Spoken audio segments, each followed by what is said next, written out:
2025 mother tongue day మాతృభాషా దినోత్సవం ప్రత్యేకత ఏంటంటే ఈ రోజు మనం 25th anniversary of international mother tongue day అన్నమాట. ఈ సంవత్సరం థీమ్ ఏంటంటే languages matter, silver Jubilee celebration of international mother tongue day. నిజంగా భాషలు చాలా ఇంపార్టెంట్. దానికి సంబంధించి inclusive and sustainable world by 2030 అంటే మనకు తెలుసు ప్రపంచంలో అనేక భాషలు అనేక సంస్కృతులు ఉంటాయి, అందరిని ఇంక్లూడ్ చేసుకోవడం అనమాట. దానికి సంబంధించి ఈ రోజు థీమ్ పెట్టుకున్నారు. అసలు ఈ మదర్ టంగ్ డే అనే కాన్సెప్ట్ ఎలా వచ్చింది, ఈ ఆలోచన ఎక్కడి నుంచి పుట్టిందంటే అది భారతదేశమే. ఎందుకంటే మనకు తెలుసు భారతదేశానికి 1947లో స్వతంత్రం వచ్చింది. వచ్చినప్పుడు స్వతంత్రం ఊరిక రాలేదు, భారతదేశంలో పార్టీషన్ కూడా జరిగింది. అంటే ఇండియా డివైడ్ అయింది. అయితే ప్రజెంట్ ఉన్న పాకిస్తాన్ ఏదైతే ఉందో అది వెస్ట్ పాకిస్తాన్ అనమాట. ఇప్పుడున్న బంగ్లాదేశ్ ఏదైతే ఉందో అది ఈస్ట్ పాకిస్తాన్. అంటే వెస్ట్ పాకిస్తాన్ ఈస్ట్ పాకిస్తాన్ ఒకటే పాకిస్తాన్ 1971 వరకు. అయితే వెస్ట్ పాకిస్తాన్ అంటే ప్రస్తుతం ఉన్న పాకిస్తాన్ ఉర్దూ అఫీషియల్ లాంగ్వేజ్గా గుర్తించింది అనమాట.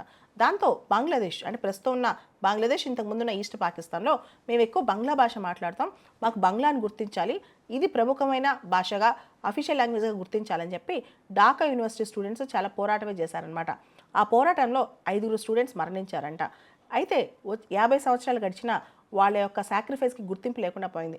దాంతో యునెస్కో వాళ్ళ యొక్క కల్చర్ కోసం, భాషా సాహిత్యం కోసం, భాషా గుర్తింపు కోసం ఈ 5 విద్యార్థులు ఎవరైతే చనిపోయారో వాళ్ళకి కామెమరేట్ చేస్తూ వాళ్ళని గుర్తు తెచ్చుకుంటూ ఫిబ్రవరి 21 తారీఖున ఇంటర్నేషనల్ మదర్ లాంగ్వేజ్ డే లేదా మదర్ టంగ్ డేగా జరుపుకుంటాం అనమాట.